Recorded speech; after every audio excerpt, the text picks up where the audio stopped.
घाट घाट में होती है, वैसी फीलिंग हमें कभी भी व्यावहारिक जगत में नहीं हो सकती, क्योंकि व्यावहारिक जगत में हम उसको फील ही नहीं कर सकते। इसीलिए आपने देखा होगा कभी-कभी आप विकास देवी कृति को सुने होंगे, जो कि दृष्टि के हेड हैं, वो कहते हैं अक्सर और बहुत सारे लोग भी ऐसा कह करते हैं और उनके कहने से भी पहले करते हैं और बहुत सारे लोग बिना उनके सुने भी करते होंगे। ऐसा नहीं है कि वो बहुत बड़े मापदंड हैं, लेकिन इंटरव्यूज़ में आपने उनको सुना होगा कि उनको जब कभी-कभी बहुत ज़्यादा ईगो आ जाता है या उन्हें ये फ़ील होने लगता है कि मैं बहुत बड़ा आदमी बन गया हूँ, मैं इतनी बड़ी संस्था चला रहा हूँ और जो है मैं इतना नॉलेज हासिल कर चुका हूँ। जब ऐसी स्थिति कभी-कभी उनके जीवन में आने लगती है, उनको ऐसा फ़ील होने लगता है, तो वो कहाँ चले जाते हैं? श्मशान में चले जाते हैं और वहाँ पर वो क्या करते हैं कि श्मशान घाट में जाकर वह जब देखते हैं कि चीज़ों को जलते हुए, डेड बॉडीज़ को जलते हुए, तो वो कहते हैं कि वह देखने के बाद उनकी औकात उनको पता चल जाती है। ये शब्द ठीक मैं प्रयोग कर रहा हूँ, औकात, ठीक है? थोड़ा-सा हार्श वर्ड है, लेकिन यही शब्द जो है सही बैठता है यहाँ पे कि जब हम डेड बॉडीज़ को जलता हुआ देखते हैं, तो हमारा सारा अहंकार काफ़ूर हो जाता है और हमें अपनी औकात का पता चलता है। किसी को अपनी पर्सनैलिटी का औकात जो है पता चलता है, किसी को अपनी सुंदरता का औकात पता चलता है, किसी को अपनी विद्वता का औकात पता चलता है। सबको अपनी औकात पता चल रही होती है वहाँ, क्योंकि अंततः सब कुछ भस्म हो जाना है। रह क्या जाएगा? रह जाएगा आपके जो आपने जो अच्छे कर्म किए होंगे, जो आप लोगों के दिलों में जगह बना पाए होंगे, जो कुछ आप समाज में कॉन्ट्रिब्यूट कर पाए होंगे, वही रह जाएँगे, बाकी सब वहाँ पर जलकर भस्म हो जाएगा। ठीक है? तो वही बात ये अस्तित्ववादी दार्शनिक भी कह रहे होते हैं कि ये शून्यता की अनुभूति जो तात्विक रूप से हमें मूल सत्य तक पहुँचाती है, उसका अनुभव कराती है, वही हमारे व्यावहारिक जगत में क्या है एक डिस्पोज़िशन है, मृत्यु की अनुभूति के रूप में हमारे समक्ष आती है। फिर लास्ट में वो विवेचना कर रहे होते हैं इस पूरे सत्ता विषयक विश्लेषण के बाद कि हम सामान्य रूप से क्या हो रहे होते हैं कि सामान्य रूप से हमें ये चाहिए कि हम अपनी विशेषताओं को जानकर यानी मानवीय अस्तित्व को चाहिए कि वह अपनी विशेषताओं को जानकर, विशिष्टताओं को समझकर इस जगत में जो है सारी चीज़ों को कर रहा हो, सारी चीज़ों को फ़ॉलो कर रहा हो। लेकिन सामान्य रूप से होता क्या है कि हम अपनी विशेषता को भुला देते हैं। हमारी जो इंडिविजुअलिटी है, हम इसे कहीं खो देते हैं। और यही जब हम खोते हैं, तो हमारा जीवन क्या होता है, भौतिक वस्तुओं के समान जो है हमारा जीवन हो जाता है और कहीं न कहीं हम भौतिक वस्तु के समान इस जगत के अंग बन के रह जाते हैं और हमारा जीवन क्या हो जाता है, अप्रामाणिक हो जाता है, ठीक है? जैसे कोई अपने आप को पैसा कमाने की मशीन ही समझ लेता है, आप देखे होंगे। कई ऐसे लोगों का आप इंटरव्यू देखिए जो अरब-खरबपति हैं, तो उनके अंदर जैसे कुछ है ही नहीं, सिर्फ़ वो नंबर गेम में लगे हुए हैं और कितना पैसा कमा लें। कोई एक्टर है, उसको 1 अवार्ड मिला है, तो वो सोच रहा है कि हमको 2-3 अवार्ड और मिल जाए, 4-5 अवार्ड और मिल जाए, मेरी 2-4-10 फ़िल्में और हिट हो जाएँ। तो एक तरह से वो अपने आप को मशीन के रूप में समझने लगता है, भौतिक वस्तु के समान जगत का अंग बना लेता है और अपने जीवन को अप्रामाणिक बना लेता है। इसलिए वो कहते हैं मार्टिन हाइडेगर कि हमें कोशिश ये करनी चाहिए कि हम अपनी विशिष्टताओं को सहेज कर रखें, अपनी विशिष्टताओं के साथ मानवीय अस्तित्व की चेतना के साथ हम इस जगत में जीने का प्रयास करें और यह प्रयास जब हम करेंगे, तो इसी प्रयास में हम मूल सत्य तक पहुँच सकते हैं, मूल सत्य का अनुभव कर सकते हैं। अन्यथा हमारा जीवन क्या हो जाएगा? अप्रामाणिक जीवन हो जाएगा। ठीक है? यहाँ तक आप लोग को कोई दिक्कत हुई? ये सब हम ऐसे ही बिना देखे बोल रहे हैं, ठीक है? इसलिए आप लोग इसको बोल सकते हो, कर सकते हो, ये सब अवधारणाएँ हैं। इसमें कोई बड़ी चीज़ नहीं है। आप लोग कर सकते हो, मेहनत करना पड़ेगा, ठीक है? तो अभी तक कोई दिक्कत हुआ? मार्टिन हाइडेगर को बड़ा टफ कहा जाता है, तो कुछ टफ है क्या इसमें? कुछ टफ नहीं है। किसी को लग रहा हो तो हाथ खड़ा करो। अब हम लोग लास्ट टॉपिक लेते हैं और लास्ट टॉपिक लेके हम लोग कोशिश करते हैं कि ये खत्म हो जाए, क्योंकि अभी हमको लग रहा है आधा घंटा है तो बड़ा सन्नाटा है। क्यों?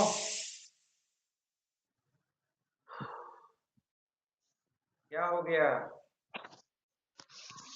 राम बाबू? सर सन्नाटा नहीं है, बस सब चुप है।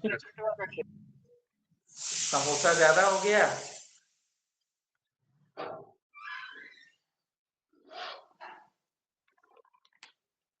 ठीक है, हम लोग लास्ट टॉपिक सन्नाटा है तो सन्नाटे को चीरते हुए जो है हम लोग आगे बढ़ते हैं सन्नाटे को, और आगे बढ़ते हैं कि जो है बाकी तो धीरे धीरे हो ही जाएगा, परेशान होने की जरूरत नहीं है, मेहनत करना पड़ेगा आपको। अब देखिए हम लोग लास्ट टॉपिक पे आते हैं, जो हम लोग जैसा कि आज स्टार्टिंग में हमने स्पष्टीकरण कर दिया कि वास्तविक संबंधों पर आधारित जो मानव अस्तित्व का विश्लेषण है वह प्राथमिक, इसलिए क्योंकि इसी में हम सत्ता विषयक संकेतों को पकड़ते हैं और सत्ता विषयक विश्लेषण करते हैं और फिर उससे हम मूल सत्य तक पहुंचने का प्रयास करते हैं। तो हम देख लेते हैं कि अब वैसे तो पहले वो बता दिया गया, लेकिन अब देखते हैं कि वास्तविक संबंधों पे आधारित जो मानवीय अस्तित्व का विश्लेषण है उनमें वह किन बिंदुओं का स्पष्टीकरण कर रहे होते हैं। और चूंकि एज इट इज आप लोग से पूछा जा सकता है कि फला ये वास्तविक संबंधों पे आधारित विश्लेषण है कि सत्ता विषयक विश्लेषण है, कौन सा है, तो आप लोग उसको पहचान पाएंगे। तो और मिलता-जुलता भी आपको दिखाई देगा कि कुछ पॉइंट्स लगेंगे कि आपको वहाँ पे भी बताए गए थे, यहाँ पे भी बताए जा रहे हैं, तो इसलिए लगेगा क्योंकि यहीं से तो संकेत मिल रहे हैं और उन्हीं संकेतों को पकड़ के उनका सत्ता विषयक विश्लेषण किया जा रहा है मानव अस्तित्व का। तो वास्तविक संबंधों पे आधारित मानव अस्तित्व का विश्लेषण इसलिए आवश्यक है क्योंकि मानवीय अस्तित्व वास्तविक संबंधों में ही जीता है। इसलिए यदि हम वास्तविक संबंधों पे आधारित विश्लेषण नहीं करेंगे तो फिर हम सत्ता विषयक संकेतों को भी नहीं पकड़ पाएंगे और न उनका विश्लेषण कर पाएंगे, जो कि मूल सत्य तक पहुंचने के लिए आवश्यक है। तो पहला जो विश्लेषण का जो पहला बिंदु वो स्पष्ट करते हैं इस वास्तविक संबंधों पे आधारित मानव अस्तित्व के विश्लेषण का, उसको वो कहते हैं तथ्यता, फैक्टिसिटी। जो वहां भी पढ़े हम लोग, तो तथ्यता फैक्टिसिटी वहां पर कहाँ पढ़े? उद्वेगपूर्ण लगाव के एक लक्षण के रूप में पढ़े। उसमें हम लोग तथ्यता, फैक्टिसिटी, पोटेंशियलिटी और फॉलनेस ये तीन देख रहे थे। यानी हम एकाएक स्वयं को जगत में फेंका हुआ पाते हैं। यह एक ऐसी आद्य अनुभूति होती है जिसको हम कभी भी नकार नहीं सकते, इसलिए ये एक फैक्ट के रूप में रह जाती है, एक तथ्य के रूप में रह जाती है। उसी का विश्लेषण यहाँ पर भी कर रहे होते हैं, तथ्यता का, फैक्टिसिटी का, और वह इसको विश्लेषित करके कहते हैं, दो तीन और पॉइंट्स को जोड़ देते हैं। यहाँ पे दो तीन पॉइंट्स और जुड़ता है जो वहां पर विश्लेषण में नहीं दिखा आप लोग को, उसको आप लोग ध्यान दीजिएगा। बाकी सारी चीजें वही है, वही फैक्टिसिटी यहाँ पे भी कहा जा रहा है। एक फैक्टिसिटी तो ये रहती है कि मैं हूं और मुझे यहाँ रहना है, तो ये स्पष्ट है कि आप लोग को भी ये फील हो रहा होगा कि मैं हूं और मुझे यहाँ रहना है। यह एक फैक्टिसिटी है, यह एक आद्य अनुभूति है जिसको हम नकार नहीं सकते, यह एक तथ्य है। ठीक है। फिर हाइडेगर थोड़ा सा स्पष्टीकरण करते हुए कहते हैं कि ये तथ्य तो हम कह रहे हैं, फैक्टिसिटी तो हम इसको कह रहे हैं, लेकिन आपको ध्यान देना होगा कि ये फैक्टिसिटी कोई वस्तुनिष्ठ तथ्यता नहीं है। ठीक है, ये वस्तुनिष्ठ तथ्यता नहीं है, अपितु ये क्या है? अपने होने की अनुभूति है।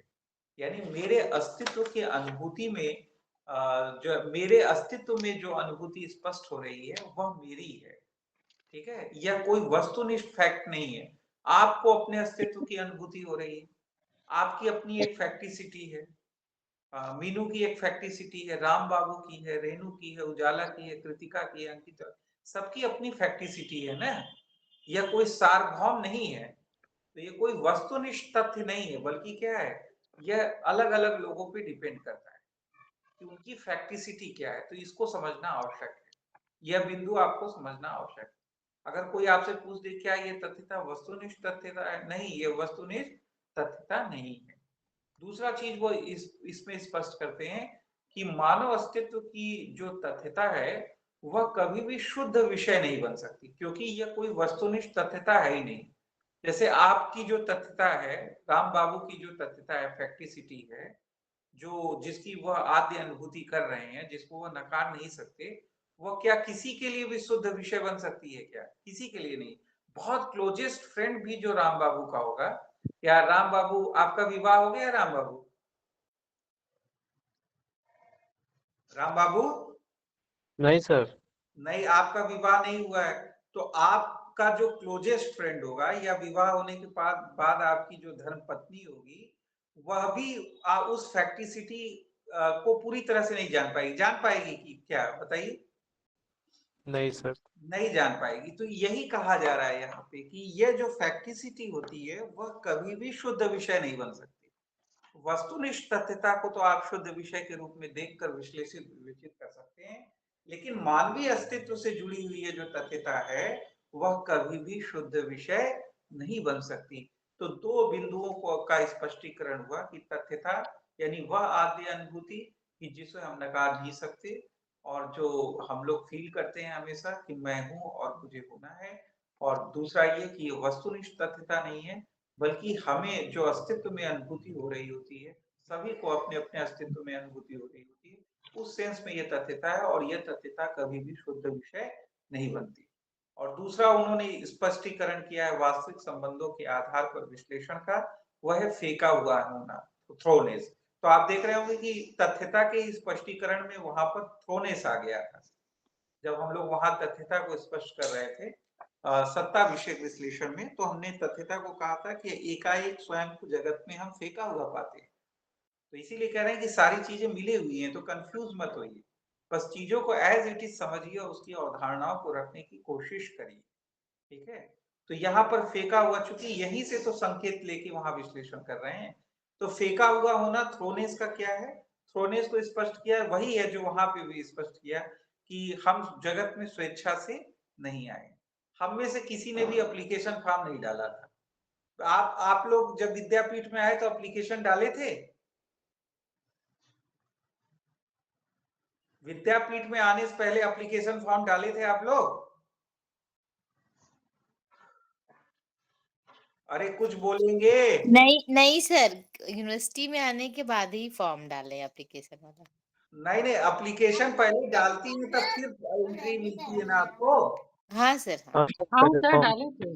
डाले थे, तो इस जगत में आने से पहले एप्लीकेशन डाले थे? नहीं सर। नहीं नहीं डाले, सर। यही बताया जा रहा है, यही बताया जा रहा है यहाँ पे कि यहाँ एप्लीकेशन फॉर्म नहीं डला था।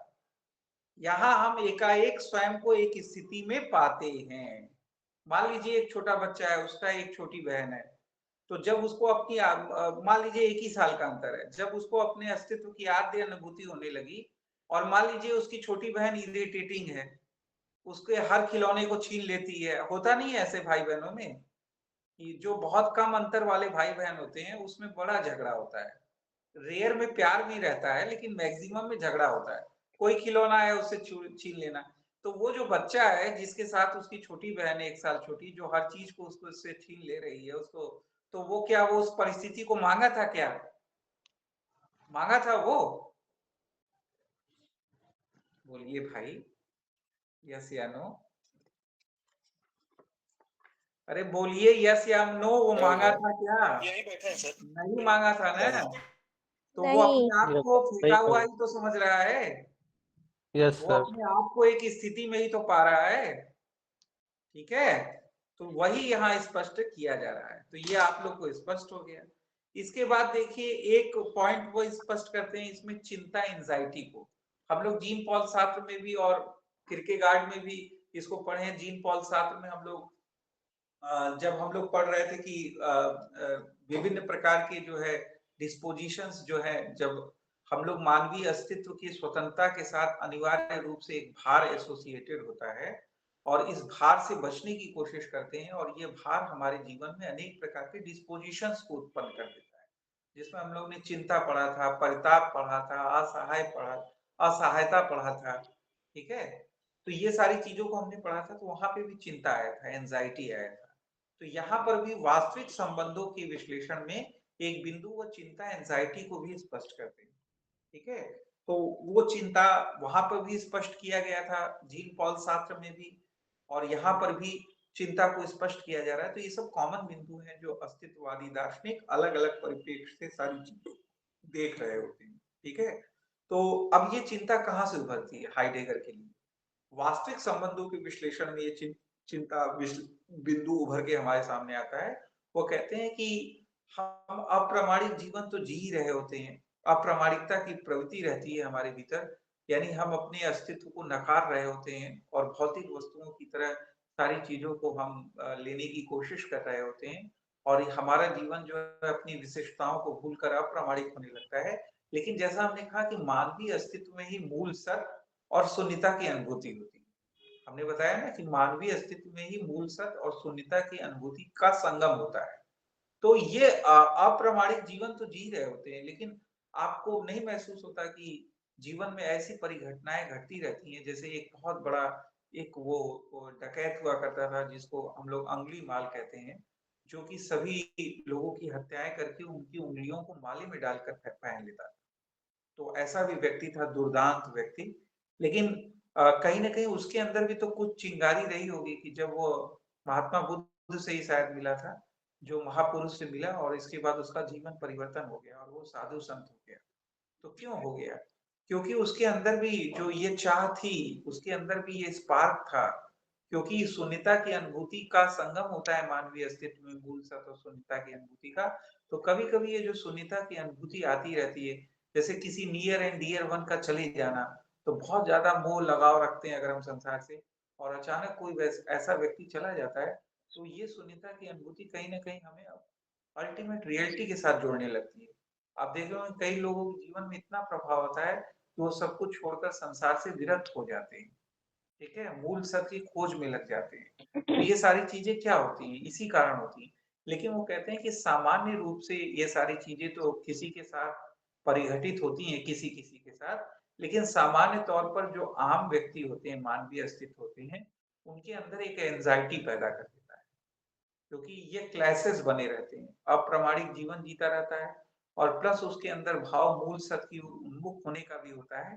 तो ये जो क्लैशेस चलते रहते हैं, इस क्लैशेस से उसके अंदर एक चिंता की स्थिति बन जाती है, जिसको आपके सेकेंडरी पुस्तकों में एक कहा गया है धुकधुकी की अवस्था, यानी एक तरह का अनईज़ीनेस बना रहता है आपके अंदर, एक चिंता एंग्ज़ायटी बनी रहती है और लेकिन वो पॉजिटिव सेंस में आप ये ध्यान दीजिएगा कि जो अस्तित्ववादी दार्शनिक हैं, उन्होंने चिंता को बड़े पॉजिटिव सेंस में लिया है। शून्यता, इन सबको, मृत्यु की अनुभूति, इनको बड़े पॉजिटिव सेंस में लिया है। उन्होंने कहा है कि ये चिंता ही हमें पूर्णतः अप्रामाणिक होने से बचा लेती। अगर ये अनुभूति न हो हमारे भीतर, तो हमारा जीवन पूर्णतः अप्रामाणिक हो जाएगा।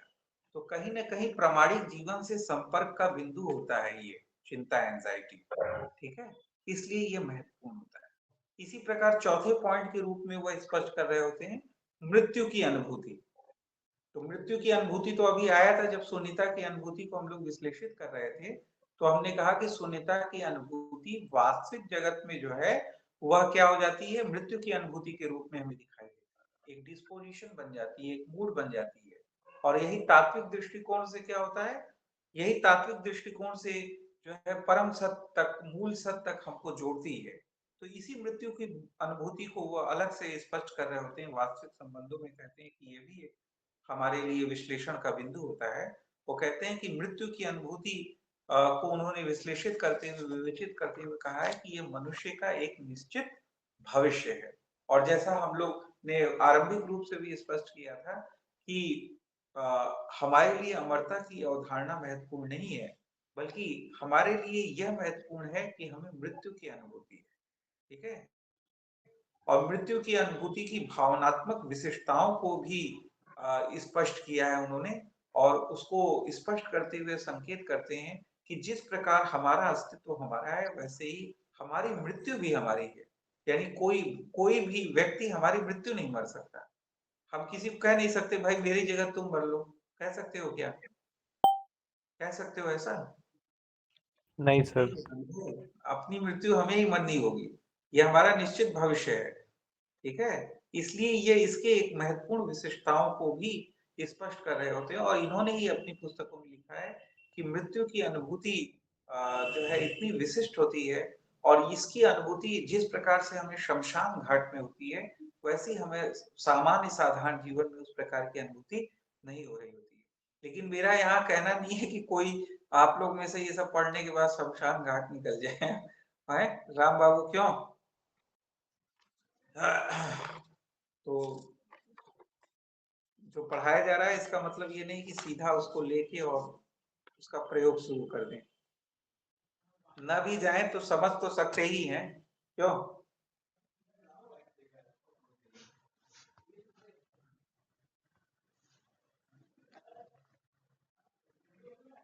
अगर न भी जाए तो समझ तो सकते ही हैं, जाने का कोई मतलब नहीं है कि आप लोग जाए।